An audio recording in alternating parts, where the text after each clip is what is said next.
주보를 참고하실 때 여러분 앞에 귀의 소식 전하겠습니다. 우리 교회를 방문하신 모든 분들 주님의 이름으로 환영합니다. 등록 원하시는 분 말씀하시면 저희가 친절하게 도와드리겠습니다.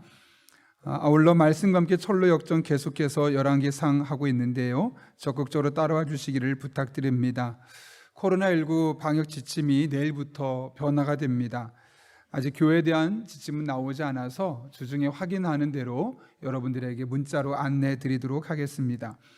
오늘은 대림절 두 번째 주일이고요, 특별히 지난 주간에 이야기했던 것처럼 죽어가는 한 영혼, 예수님을 알지 못한 이들에게 복음을 전하기 위해서 우리가 블레싱데이로 12월 25일을 작정하고 있습니다. 꼭 썼으면 좋겠고요, 그분들이 이 기회에 예수님을 못 믿어도 괜찮고 우리에게 오지 않아도 괜찮습니다. 그러나 저도 우리가 마음속에 품고 한 달 동안은 한 영혼 두 영혼을 위해서 기도하는 것이 필요하지 않을까. 그러다 보면 꼭 우리가 아니더라도 기회가 되면 다른 곳에서라도 예수님 믿고 그것만 해도 참 귀하다는 생각을 하게 됩니다. 그러니 꼭 2명 현장에서 받으신 분은 이거로 써서 밖에 나가실 때 내주시고요, 온라인으로 하신 분들은 문자 보내드린 것으로 저희에게 답장해 주시면 제가 취합해서 계속해서 함께 기도하도록 하겠습니다. 오늘 오후 찬양 예배는 레이지파의 찬양 집회가 있습니다. 그동안 찬양을 통해서 또 은혜 받길 원하셨던 분들 함께 참석해 주시고요, 아직 신앙생활 하면서 최근에 많이 침체되었고 신앙생활 아직 이제 멈춰 있는 분들, 그런 분들을 우리가 함께 작정하고 또 그런 분들에게 전하는 것도 좋겠다는 생각합니다. 그리고 혹시 그 중에 못 들어본 곡이 있으면 꼭 한번 들어보시고 와주시기를 부탁드립니다. 사랑의 릴레이 쌀 기탁식이 12월 9일 목요일에 있습니다. 그동안 여러분께서 사랑의 성미로 드려주신 것들 이제 교회에서 직접 섬기는 걸 넘어서서 유림동과 함께 지역에 있는 분들도 섬기려고 합니다. 여러분들의 귀한 헌신 진심으로 감사를 드립니다. 당회가 오늘 오후 찬양 예배 후에 1층 은혜홀에서 있습니다. 사랑의 성미 드린 손길들이 있습니다. 안정근 윤미 집사님 가정에서 피아노학원 개원 감사로, 이순환 집사님 추수 감사로, 이윤재 정혜정 집사님 결혼기념 감사로 사랑의 성미를 드렸습니다. 전랑 어려운 가정들 돕는 데 사용하도록 하겠습니다. 소문영 집사님께서 오미자 건강젤리 2포씩 또 준비됐다고 합니다. 그래서 나가실 때 받아서 드시면 되겠습니다. 감사합니다. 장례 광고입니다. 305구역 황현영 집사님의 어머니께서 하나님의 부르심을 받았고요, 대구 칠곡에 있는 경북대학병원 장례식장에서 장례가 있습니다. 오늘 저녁에 저는 몇몇 분과 함께 다녀오도록 하겠습니다. 다녀오는 동안 또 많은 위로가 있기를 또 기대해 주시기를 부탁드립니다. 더 자세한 광고는 주보를 참고해 주시고 우리 함께 기도하고 하나님 말씀 나누겠습니다. 거룩하신 아버지 하나님, 불러주신 은혜 감사합니다. 말씀을 듣는 이 시간 마음의 문을 활짝 열어주시고 하나님의 말씀이 우리의 신비에 새겨지는 복된 시간 되게 하여 주옵소서. 예수님의 이름으로 기도하옵나이다. 아멘. 우리 앞뒤 좌우에 있는 분에게 이렇게 인사합니다. 미인대칭하세요 해볼까요? 인사하겠습니다.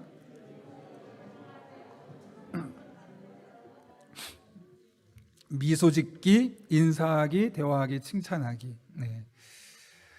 오늘 조금 무거운 주제로 말씀을 나누는데요, 성경적인 관점이 너무나 중요해서 함께 나누게 되었습니다.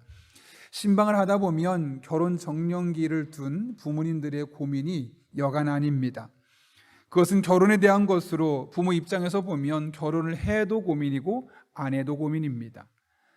그래서 만약 지금 연애를 누구 하고 있다 그러면 내 자녀가 만나고 있는 사람이 꽤 괜찮은 사람일까? 그렇지 않으면 어떡하나? 그런 고민을 하게 되고요, 또 연애를 안 하게 되면 이러다가 혼길 놓쳐서 평생 혼자 사는 것 아닌가라는 걱정도 할 수밖에 없습니다. 그런데 요즘은 또 다른 걱정이 하나 있다고 그러죠. 결혼을 해도 고민이라고 합니다. 혹시나 결혼 생활을 끝까지 잘 유지할 수 있을까에 대한 고민인 거죠. 한 통계자를 보니까 강남 서초 지역의 이혼율이 약 25%라고 합니다. 4명 결혼하면 1명 이혼한다는 것이죠. 이것은 그리스도인이라고 해서 예외가 아닙니다. 문제는 이 이혼할 때 생기는 파괴력이 너무나 강력하다는 것이죠.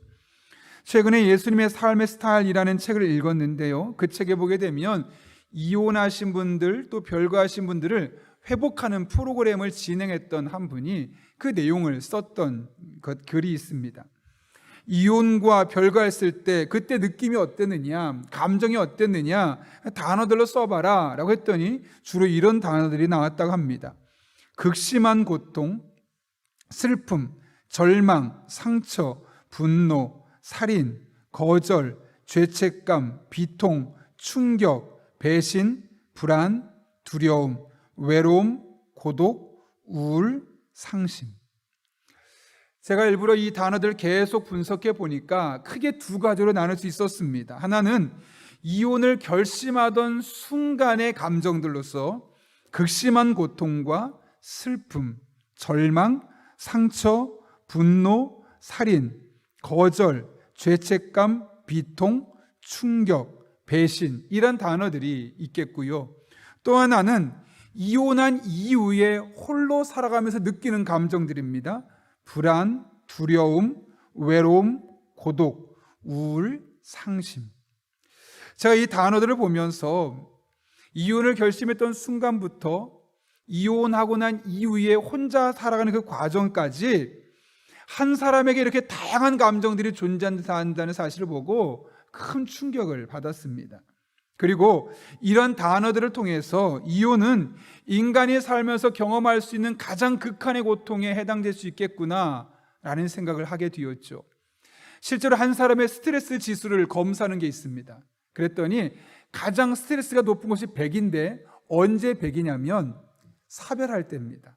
내 배우자가 먼저 떠난다든가 내 자녀가 먼저 떠난다든가 이렇게 사별을 할 때 사람이 느낄 수 있는 스트레스가 가장 커지는데 그것이 100이라는 거고요. 그 다음 2등이 98점인데 그것이 바로 이혼의 고통입니다.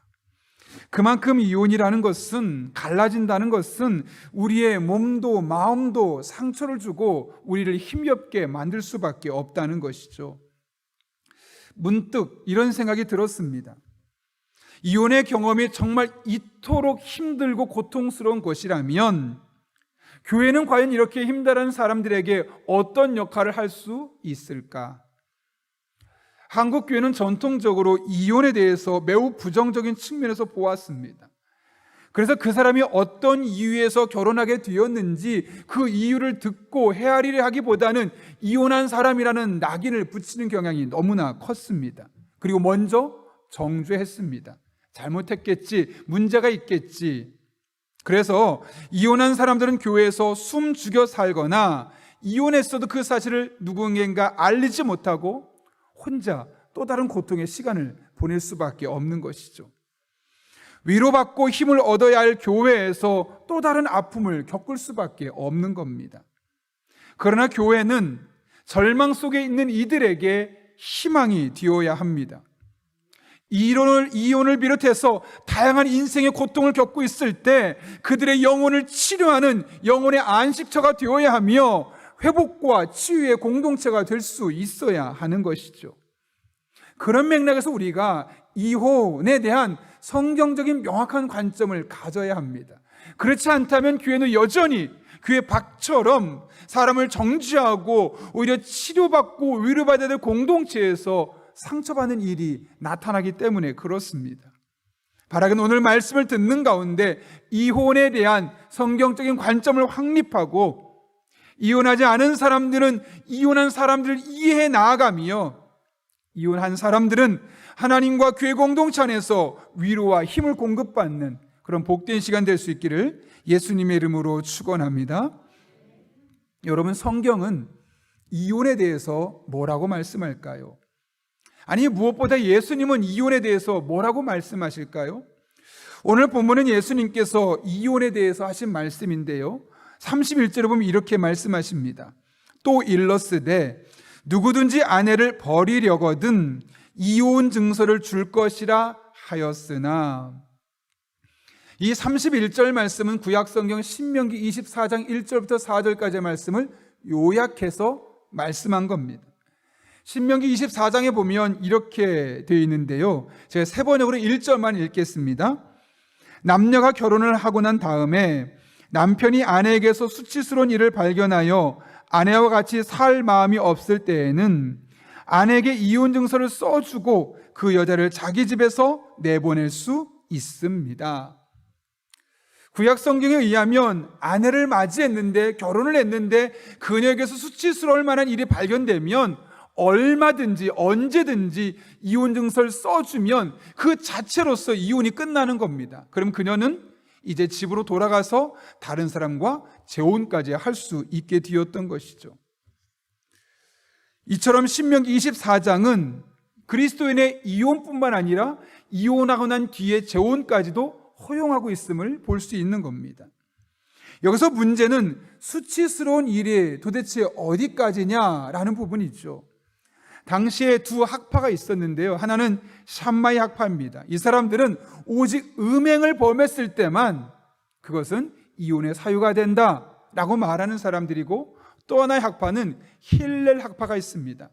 이들은 음행뿐만 아니라 아주 폭넓게 적용해서 남편이 마음에 안 드는 일이 있으면 저거 수치스러워 해서 언제든지 마음만 먹으면 이혼장을 써주고 아내를 버릴 수 있다라는 것이 힐렐 학파였습니다. 여러분, 그렇다면 예수님 당시에는 어떤 학파의 의견이 우세했을까요? 바로 힐렐 학파입니다. 남편들이 아내들에게 자신의 마음에 들지 않으면 언제든지 이혼장을 써서 그냥 가라고, 그렇게 손쉽게 이혼하는, 자신의 개인의 이기적인 욕심을 위해서 이혼하는 일들이 비일비재하게 일어났던 시기가 바로 예수님께서 이 말씀을 하시던 때입니다. 중요한 것은 그런 시대 상황 속에서 과연 예수님은 어떤 자세를 견지하고 계셨느냐라는 것이죠. 오늘 본문 32절에서 예수님께서 뭐라고 말씀하시는가? 우리 한번 같이 읽겠습니다. 시작. 나는 너에게 이르노니 누구든지 음행한 이유 없이 아내를 버리면 이는 그로 간음하게 함이요 또 누구든지 버림받은 여자에게 장가드는 자도 간음함이니라. 여러분, 이게 무슨 말일까요? 예수님께서도 간음을, 이혼을 허락하셨다는 거죠. 간음이 아니라 이혼을 허락하셨다는 겁니다. 물론 음행이라는 매우 제한적인 경우에 의해서 허락하시긴 하셨지만 분명하게 이혼이 그리스도인들 사이에서도 있을 수 있음을 인정하고 계신 겁니다. 중요한 것은 여기서 이혼의 사유가 되는 거 이유는, 음행이라는 것은 한 몸인 내 아내에 대한 의무를 내가 다하지 않겠다, 나 더 이상 결혼을 유지할 마음이 없어 라는 것을 대변했습니다. 그래서 예수님 같은 경우도 다른 모든 경우에 있어서는 이혼을 반대하셨지만 이 음행에 대해서만큼은 이혼을 찬성하고 있는 것을 볼 수 있는 것이죠. 그런데 이 이혼에 대한 또 다른 찬성하는 부분이 고린도전서 7장에 가면 사도 바울이 한 가지를 더 이야기합니다. 그것은 믿지 않는 배우자가 믿는 배우자를 계속 괴롭히는 겁니다. 신앙생활 하지 못하도록, 교회 나가지 못하도록 핍박하고 괴롭게 해서 더 이상 결혼생활하기 힘들고 신앙생활하기 힘들 정도로 박해할 경우는 그에 한해서 이혼이 허락됐었죠. 고린도전서 7장 15절 말씀입니다. 그러나 믿지 않는 사람 쪽에서 헤어지자고 하면 헤어져도 됩니다. 믿는 형제나 자매가 이런 일에 얽매일 것이 없습니다. 하나님께서는 여러분을 부르셔서 평화롭게 살게 하셨습니다. 이 외에도 김남준 목사님의 책, 가족이라는 책을 보게 되면 청교에 대해서 많은 연구를 하신 이 목사님이 청교도들이 갖고 있었던 또 하나의 이혼의 요소에 대해서 이야기를 합니다. 그 중에 하나는 뭐냐면, 배우자 중에 한 편이 정신 이상자가 되거나 불치의 병을 숨기고 결혼을 했던 경우, 또는 어느 한 편이 성적으로 불구자가 된 경우에도 이혼할 수 있도록 했습니다. 왜냐하면 이런 경우에는 성경이 의도했던 결혼 생활을 유지하기가 어렵다고 판단되었기 때문에 그런 것이죠. 이처럼 이혼은 우리가 이 세상을 살아가면서 하나님께서 맺어주신 결혼 관계를 유지하기 힘들 경우에 한해서 하나님께서 특별히 허락하신 것을 보게 되는 겁니다. 그런데 많은 경우 이혼은 인간의 이기심으로부터 시작되는 것을 우리는 볼 수 있습니다. 그래서 예수님도 어쩔 수 없이 허용하셨지만 사실 성경의 궁극적인 관심은 가정을 지키는 겁니다. 그래서 이런 말이 있습니다. 그리스도인들이라고 해도 남편이 바람을 피우거나 아내가 부정행위를 저지르면 이혼할 수 있습니다. 그러나 더 좋은 것은 그리스도의 사랑으로 용서하고 온전한 신자가 되도록 함께 사랑하며 사는 것입니다. 배우자 중 한쪽이 성불능자가 되어서 성적 생활이 불가능하면 이혼할 수 있습니다. 하지만 더 좋은 것은 또 다른 측면에서의 관계의 기쁨을 누리며 사는 것입니다. 이것이 바로 복음의 정신입니다. 얼마든지 다양한 상황에서 이혼이 가능할 수 있지만 더 좋은 것을 선택하는 것, 이것이 바로 복음이 우리에게 지향하고 있는 삶이라는 거죠. 호세아서를 통해서도 이 같은 사실 우리가 알 수 있지 않습니까? 호세아는 선지자입니다. 하나님께서 어느 날 결혼해라 하고 한 여인을 소개시켜 주셨는데 그녀 이름은 고멜입니다. 얼마나 음탕한지 늘 남성들과 어울리는 것이 그녀의 일상입니다. 그렇게 만나서 결혼하게 되었으면 서로 두 사람에게만 충실하면 되는데 이 여인은 여전히 남편에게 관심이 없고 밖에 다니면서 여러 남자를 만나며 다닙니다. 오죽하면 그 사이에서 혼외 자식을 무려 3명이나 낳게 되었습니다. 남자로서 매우 자존심이 상하는 일이죠. 같이 살 수 없는 상황이죠. 그런데 호세아는 그러지 않았습니다. 오히려 그녀를 용서하고 그녀를 받아들였습니다. 그리고 아버지가 누군지도 모를 그 3 자녀를 이름까지 직접 지어주며 그들을 양육하고 있는 것을 보게 되죠. 여전히 그들을 사랑했기 때문이요, 하나님께서 말씀하셨기 때문에 그렇게 가정을 지키기 위해서 노력하게 되었던 겁니다. 물론 호세아서의 이야기는 우리를 하나님이 얼마나 사랑하시는지를 보여주기 위해서 쓰셨던 말씀입니다. 그러나 동시에 호세아의 모습을 통해 오늘날 우리가 마땅히 이혼할 수 있는 상황 속에서도 이혼할 수 있는 대상을 어떻게 대해야 할지를 볼 수 있는 대목입니다. 앞에서 언급한 가족이란 책에 이 김남준 목사님이 개척교회를 했을 때 일을 기록하고 있는데요, 어느 날 새벽기도를 끝나고 났는데 늘 새벽기도에 참석한 여성분이 있는 겁니다. 그 교회에 등록한 교인도 아닌데 너무나 하루도 빠지지 않고 나와 있습니다.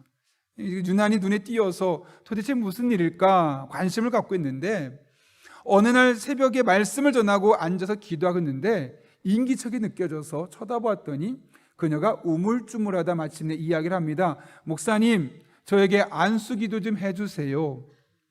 도대체 무슨 일이 있을까 궁금해서 도대체 무슨 일입니까? 라고 물었더니 그녀가 말합니다. 목사님, 제가 이혼할 수 있게 기도해 주세요.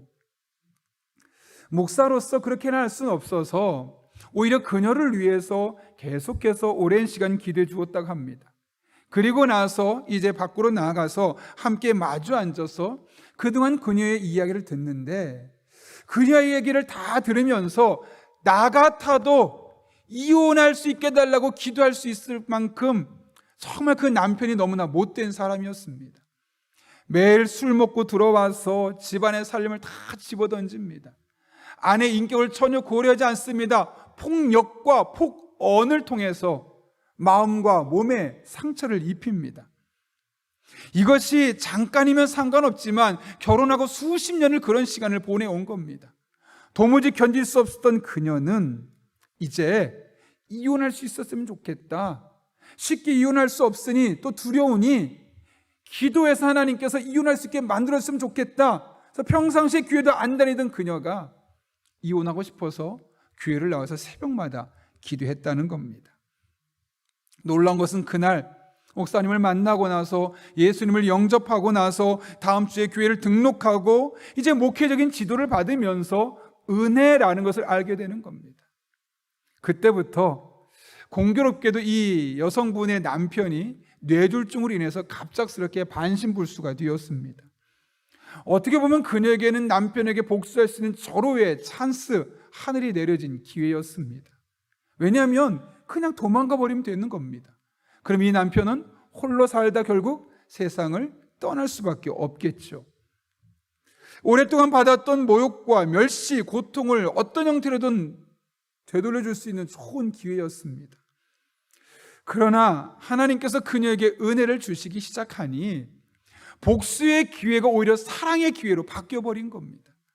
돌아보니 자신이 그동안 영적인 반신불수로 살아왔는데 하나님의 자신을 포기하지 않고 버리지 않고 지금까지 지켜주셨다, 이렇게 하나님의 딸을 삼아주신 것이 너무나 고맙다는 거죠. 남편을 보니 영적인 반신불수에다가 또 몸까지 반신불수인 걸 보면서 너무너무 가엾더라는 겁니다. 그래서 그 뒤부터 그 남편을 복수하는 것이 아니라 오히려 더욱더 적극적으로 사랑으로 섬기게 되었다는 거죠. 얼굴이 마비가 되어서 침이 줄줄 흐릅니다. 그런데 그런 볼을 손으로 닦고 얼굴을 문대면서 목사님, 저희 남편이 왜 이렇게 사랑스러운지 모르겠어요 라고 말했다는 거죠. 여러분, 이게 이해가 되십니까? 좀 전까지만 해도 이혼하고 싶었던 사람인데, 이 사람하고 헤어지고 싶었던 사람인데 어떻게 그 머지않은 시간에 이 남편이 안쓰러워 보이고 남편이 사랑스러워 보이고 가여워 보이는 것으로 태세가 180도 달라질 수 있었을까요?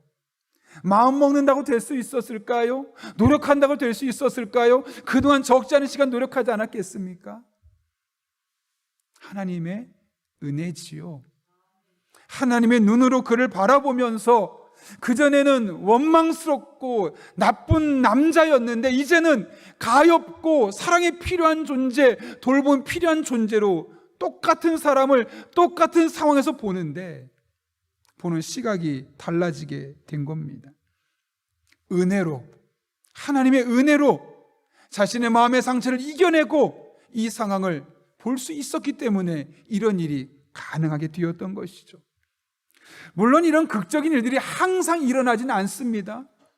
그런데 여러분, 이런 극적인 일을 바라보면, 이런 극적인 일을 만나면 흥분됩니다. 기대가 됩니다. 여러분, 그렇지 않습니까? 왜냐하면 하나님 안에서 얼마든지 이런 일이 가능하다는 거니까요. 그래서 여러분, 성경 속에서 혹은 주변에서 말도 안 되는 일이 일어났을 때 말도 안 돼, 됐어 라고 말하지 마십시오. 말도 안 되는 일이 얼마든지 여러분의 삶 가운데 나타날 수 있기 때문에 그렇습니다. 여러분, 그리스도인도 이혼할 수 있습니다. 그러나 더 좋은 길이 있죠. 더 좋은 길은 가능하면 사랑으로 그것을 극복하고 은혜의 시선으로 그를 바라보아서 이전에는 할 수 없었던, 이전에는 경험할 수 없었던 새로운 관계를 만들어갈 수 있습니다. 바라기는 하나님 안에서 우리 부부들 사이의 모든 어그러진 것들이 펴지고 회복되는 그런 복된 한 주간 될 수 있기를 예수님의 이름으로 축원합니다. 예수님은 성도의 이혼을 허용하셨습니다. 그런데 이것은 인간의 죄악됨과 연약함 때문에 어쩔 수 없이 허용하신 겁니다.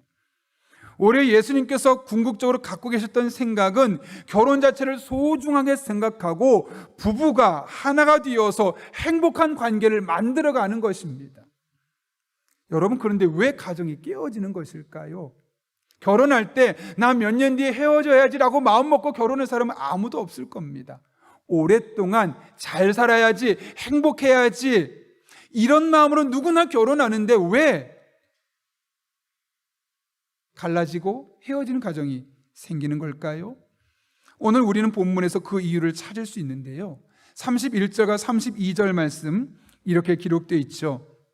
밑줄 친 부분을 한번 신경 써서 보시면 좋겠는데요, 또 일렀으되 누구든지 아내를 버리려거든 이혼 증서를 줄 것이라 하였으나 나는 너에게 이르노니 누구든지 음행한 이유 없이 아내를 버리면 이는 그로 간음하게 함이요 또 누구든지 버림받은 여자에게 장가드는 자도 간음함이니라. 여기 31절과 32절에 보면 반복해서 사용되는 표현이 있죠. 뭡니까? 아내를 버린다는 표현입니다. 31절에 보면 누구든지 아내를 버리려거든, 32절 아내를 버리면 이라고 되어 있습니다. 이를 통해 우리는 그 당시에 갖고 있었던 배우자에 대한 인식을 우리가 엿볼 수 있습니다. 그들은 내가 마음 먹으면, 내가 원하면, 내가 수가 틀리면 언제든지 내 배우자를 버릴 수 있어 라는 생각을 갖고 있었다는 겁니다. 배우자가 서로 마음을 나누는 인격적인 존재라기보다는 나를 위해 필요한 사람, 내 경제적인 필요를 위해서, 내 신체적인 필요를 위해서, 내 마음의 위로를 위해서 나를 위해 필요한 사람으로 인식하고 있었다는 것이죠. 물건처럼 소유할 수도 있고, 그래서 물건처럼 버릴 수도 있었던 존재가 바로 그들이 갖고 있었던 배우자에 대한 생각이었다는 겁니다. 결국 가정이 깨어지는 원인이 바로 여기 있습니다. 사람이 인격적인 존재, 마음과 마음을 나누고 소통하는 존재가 아니라 물건처럼 나의 필요를 위해서 존재하는 그런 물건 같은 존재로 상대방이 느껴지게 될 때, 그때 사이는 점점 멀어지게 되어 있고 나와 너 사이가 나와 그것 사이로 변질될 수밖에 없는 겁니다. 여러분, 그렇다면 성경에서는 배우자를 어떤 관점에서 보라고 말씀합니까? 창세기 2장에 하나님께서 아담을 깊이 잠들게 한 다음 그의 갈빗대를 빼어서 하와를 만드셨죠. 그리고 이렇게 말씀하십니다.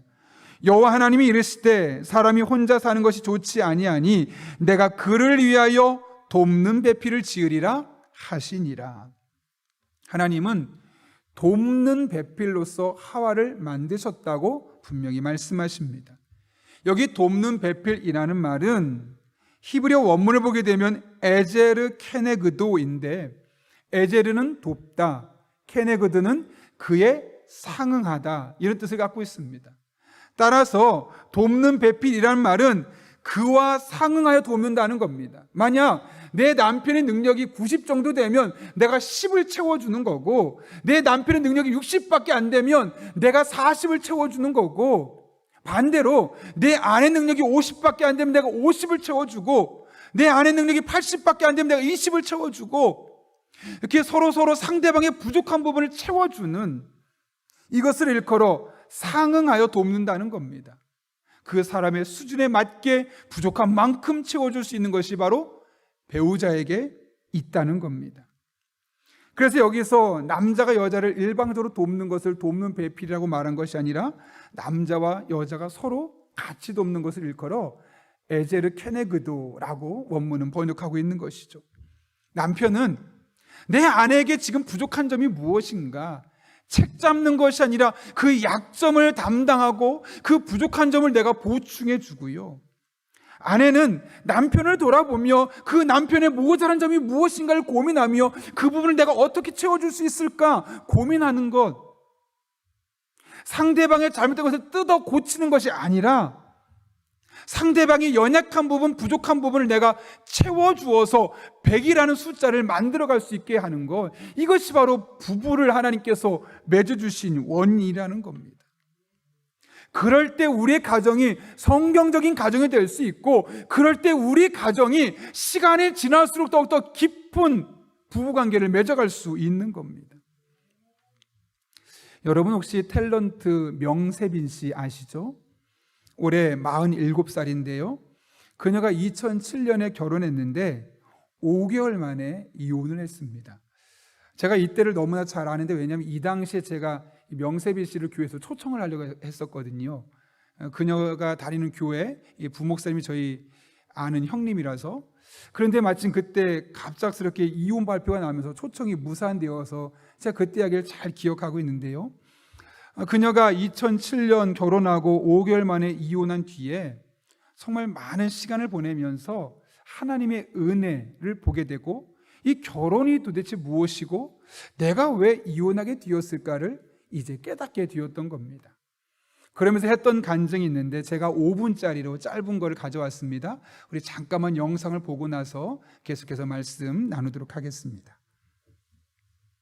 저를 돌아보니까 제가 인생의 가장 두 기둥을 중요한 틀로 생각했더라고요. 하나는 일이고 하나는 결혼. 그러니까 일이라 함은 돈이었던 것 같아요. 그리고 결혼에 대한 어떤 우상?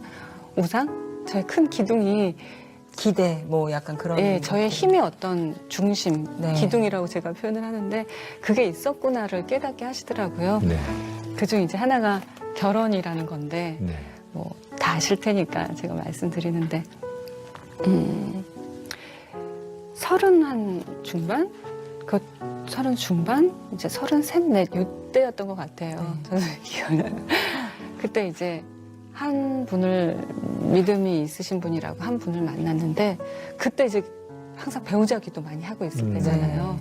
배우자 기도하면서 만났으니까 또 연애 기사가 났어요. 아, 네. 그래서 막 이렇게 밀려 이걸 그렇죠, 어떻게 또. 기도를 어떻게 이렇게 결혼을 해야 되나 말아야 되나 하는 상황이었는데 좋으니까 그러니까 저도 좋아서 이렇게 결혼을 하게 됐어요. 네. 근데 결혼하고 나서 좀 많이 부딪히더라고요. 네. 생각도 다르고 또 결혼 전과 후가 좀 많이 다르고 이걸 내가 어떻게 헤쳐나갈까 굉장히 외롭더라고요. 네. 그래서 이거를 그때는 좀 많이 몰랐던 것 같아요. 그래서 제가 도저히 혼자서 외로운 게 낫지 둘이 있을 때 외로운 것보다는 이게 낫다 싶어서 조금 그런 결단을 네. 했던 것 같아요. 저는 너무 죄송했어요. 제가 인터뷰에서 제 모태신앙이라고 항상 얘기하고 또 배우자를 위한 기도를 한다라고 얘기를 하는데 이렇게 이혼한다는 게 너무 하나님한테 죄송스러웠던 거예요. 근데 감사하게도 하나님은 그런 저를 이렇게 뭐 내치신다거나 힘들게 한다거나 그러시지 않으셨어요. 오히려 그 과정에서 굉장히 저를 붙들어 주셨던 것 같아요. 생각보다 이렇게 자다가도 이게 깜짝깜짝 놀라서 일어나기도 했는데 그럴 정도로 힘들었지만 하나님이 중심을 잡아주셨고 또 야고보서 말씀 중에 서로 원망하지 말라 그래야 심판을 면하리라 그런 말씀을 주시면서 남 탓하지 않게 그렇게 하시더라고요. 그러면서 제가 돌아본 결과 내가 하나님한테 배우자를 위한 기도를 한다고 했으면서 그러한 조건들이 있잖아요. 하나님 저는 이런 사람이 좋고 이런 사람이 좋아요. 꼭 이런 사람 만나게 해주세요 라고 기도를 했는데 그거를 기다리지 못했던 거예요. 그러니까 하나님이 계시고 주실 거라 믿으면 기다려야 되잖아요. 그 기도의 제목대로 아니라면 제가 이렇게 참았어야 되는데 그냥 저도 좋은 나머지 그리고 그 나이 때 되면 빨리 결혼해야 된다라는 어떤 그런 생각 때문에 결혼을 했던 것 같아요. 그래서 이게 나의 잘못된 선택이었구나 그런 생각을 좀 하게 되면서 좀 일어날 수 있는 계기가 되었던 것 같아요. 뭐 최근 들어서 좀 깨달은 거긴 한데 가정에 대해서 제가 약간 우상적인 생각을 하고 있었더라고요. 네. 저도 모르게 네. 어릴 때 소원이 청소년과 청년기를 지나면서 우상적인 생각을 했더라고요. 그러니까 제가 보니까 힘들고 뭔가 일이 하기 싫어지고 마음이 힘들고 이러면 결혼하고 싶다는 생각을 했어요. 도피하는 도피하고 것처럼. 싶었던 거예요. 결혼해서 그냥 이렇게 누가 편안하게. 벌어다 주는 걸로 살고. 그걸로 살고 그냥 내가 막 기도하면서 막 전쟁같이 막 하나님 이거 해주세요 막 이러면서 안 해도 좀 쉴 수 있는 곳 그런 거를 가정이라고 제가 생각했던 거더라고요. 그래서 이게 나한테 또 우상이었구나 그거를 깨닫게 하시더라고요. 그래서 작년까지 그런 생각했어요 사실. 네. 근데 조금씩 저를 계속 그러니까 생각이라기보단 제가 그런 마음이 들었더라고요. 네.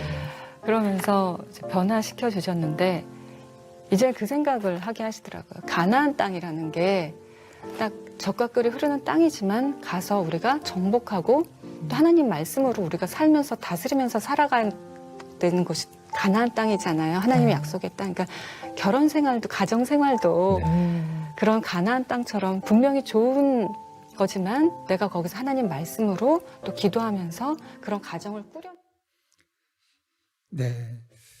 여러분 명세빈 씨가 결혼을 하고 나서 좀 실패했던 이유를 본인이 이제 분석하고 있었죠. 그 이유가 무엇 때문이라고 말합니까? 가정에 대한 잘못된 생각 때문이었다라고 말했죠. 그녀는 가정에 대한 결혼에 대한 환상을 갖고 있었습니다. 결혼하면 내가 힘들 때 남편이 도와주고 결혼하면 나의 부족한 부분을 남편이 채워주고 어찌 보면 나의 모든 부족한 것들을 다 채워주고 해결해 줄 수 있는 대상으로서 남편을 생각하게 되었던 거죠. 그런데 여러분 결혼이 그런 게 아니지 않습니까?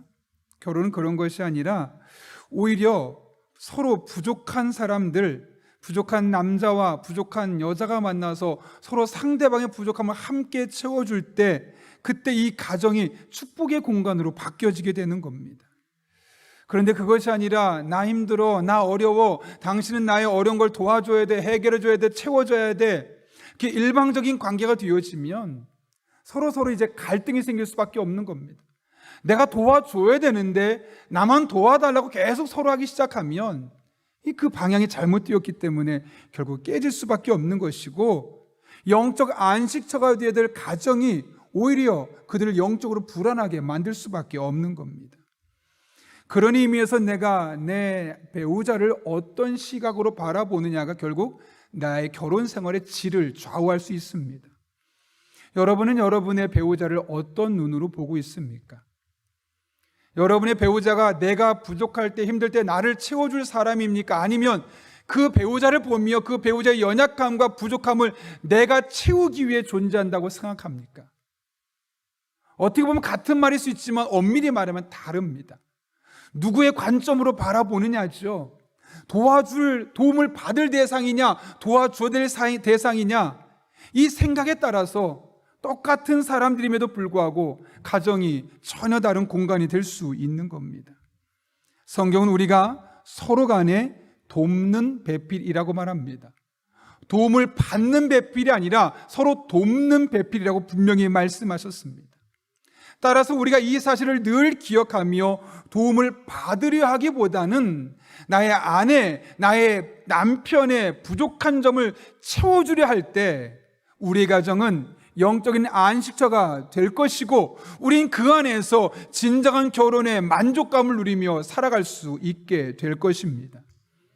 한 분의 이야기를 하며 말씀을 마치려고 하는데요, 남편의 폭력과 거듭되는 외도에 시달리다 결국 8년 만에 이혼한 한 분의 이야기를 들었습니다. 그녀는 이혼 이후에 겪은 극심한 고통과 상처에 대해서 말하는데, 사실 남편에게 받은 상처보다 더 큰 게 뭐냐면 주변 사람들의 시선이었다고 합니다. 주위 사람들과 사회 반응이 너무나 차가웠고 어딜 가도 위로하지 않습니다. 더군다나 다니던 교회에서도 나 이혼했다고, 헤어졌다고 오픈할 수 없었습니다.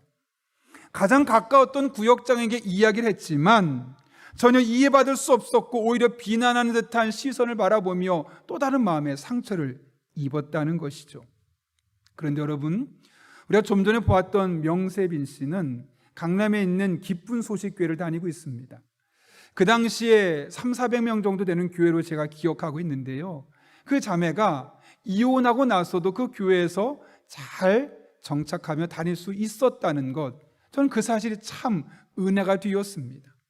이름도 많이 알려져서 어쩌면 저 멀리 외국을 가거나 시골로 가거나 아니면 교회를 떠날 수도 있음에도 불구하고 그 교회 공동체에서 본인이 이혼한 것을 사람들이 이상하게 보는 것이 아니라 오히려 따뜻한 시선으로 그의 이야기를 들어주고 그를 위해 기도하고 하는 그런 과정이 있었기에 그는 마음에 큰 상처를, 5개월 살고 이혼했다는 큰 상처를 가졌음에도 불구하고 오히려 그 교회를 다니면서 이렇게 잘 회복되어서 새롭게 하소서 같은 간증에 나와서 자신의 이야기까지 할 수 있게 되었던 것이죠. 교인들은 결혼을 중요하게 생각하고 건강한 가정을 충실하게 세워 나가야 하겠습니다. 그러나 동시에 여러 가지 사정들로 인해서 가정이 해체되었거나 이혼한 사람들도 분명히 우리 주변에 존재합니다. 그들을 바라보며 정죄하는 시선으로, 문제가 있다는 시선으로 바라볼 것이 아니라 성경 속에 이혼까지 허락하신 그 주님의 마음으로, 주님의 시선으로 함께 바라볼 때 그 교회 공동체는 따뜻한 공동체, 어떤 사람이 와도 품을 수 있는 그런 영적인 안식처가 될 것입니다. 저는 우리 교회가 그런 교회가 되었으면 좋겠습니다. 어떤 사람이 왔든, 어떤 아픔, 어떤 슬픔, 아니 어떤 큰 문제가 있는 사람이 와도 정죄거리가 아니고 손가락질거리가 아니고 눈에서 레이저를 쏘는 것이 아니라 오히려 품고 사랑으로 안아주어서 우리 교회에서 치료받고 회복되고 다시 믿음으로 일어서는 은혜, 이런 은혜가 저와 여러분을 통해 우리 교회에서 시작될 수 있기를 예수님의 이름으로 축원합니다. 함께 기도하겠습니다. 이 시간 기도할 때 우리 한 1분 정도지만 하나님의 도우심을 구하며 간절한 마음으로 기도합니다. 하나님, 가정을 주신 것 감사합니다. 나를 도와주기 위해서 남편이 있고 아내가 있는 것이 아니라 내가 도와주기 위해서 아내가 있고 남편이 있음을 깨닫게 하시고 늘 그런 시선으로 상응하게 돕는 배필로 살게 하여 주옵소서. 한 걸음 나아가 교회 안에 여러 가지 이유로 홀로 되신 분들이 있습니다. 그분들의 상한 마음 하나님 위로해 주시고 우리가 또한 힘이 될 수 있게 해주셔서 우리 교회가 영적인 안식처가 되게 도와주시고 영적인 인큐베이터가 되어서 쓰러져 가던 사람도 일어설 수 있는 그런 믿음의 공동체, 사랑의 공동체, 은혜 공동체가 될 수 있게 해달라고 우리는 1분 정도지만 도우심을 구하며 함께 기도하겠습니다. 거룩하신 아버지 하나님, 오늘도 우리를 불러주신 은혜 감사합니다. 하나님께서 허락하신 가정을 아름답게 잘 꾸려가길 원합니다.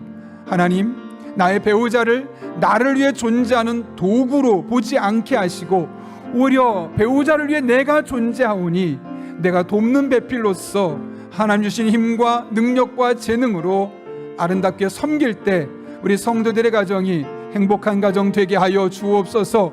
어그러진 가정이 일어서게 하여 주옵소서. 뿐만 아니라 여러 가지 이유로 인해서 홀로 살아가는 수많은 성도님들도 있습니다. 하나님, 그것을 말하는 것이 아무렇지 않은 공동체 되게 도와주시고, 그래서 우리 교회에서는 어떤 사람이 와도 힘을 얻고 은혜를 공급받고 새롭게 일어설 수 있는 그런 영적인 안식처, 영적인 인큐베이터가 될 수 있도록 하나님 아버지 은혜를 더하여 주옵소서. 그렇게 우리 교회가 우리 교인들뿐만 아니라 지역에 있는 수많은 아픔이 있는 사람들까지도 품고 함께 하나님의 나라를 이뤄갈 수 있는 믿음의 공동체가 될 수 있도록 하나님 아버지 은총 더하여 주옵소서. 우리가 그런 일에 하나님의 미랄이 되기를 원합니다. 하나님의 눈으로 바라볼 수 있는 주의 종들 되게 하여 주옵소서. 거룩하신 아버지 하나님, 오늘도 불러주신 은혜 감사합니다. 하나님의 말씀을 신비에 새깁니다. 우리 각각의 사람이 도움을 받기 위한 존재가 아니라 돕기 위한 존재임을 깨닫고 돕는 배필로서 상응하는 도움으로 한날 한날 살아갈 수 있는 주의 종들 되게 하여 주옵소서. 그리고 우리 가정이 평화롭게 하시고 더욱더 끈끈한 사랑의 관계가 될 수 있도록 은총 더하여 주옵소서. 또 여러 가지 이유로 홀로 되신 분들이 있습니다. 여러 가지 이유로 상처받은 분들의 마음을 회복시켜 주셔서 새롭게 일어서게 하시고 하나님 허락하시면 새롭게 아름다운 가정도 꾸려갈 수 있고 우리 온 교회가 그것을 함께 축복할 수 있는 믿음의 공동체 되게 하여 주옵소서. 예수님의 이름으로 기도하옵나이다. 아멘.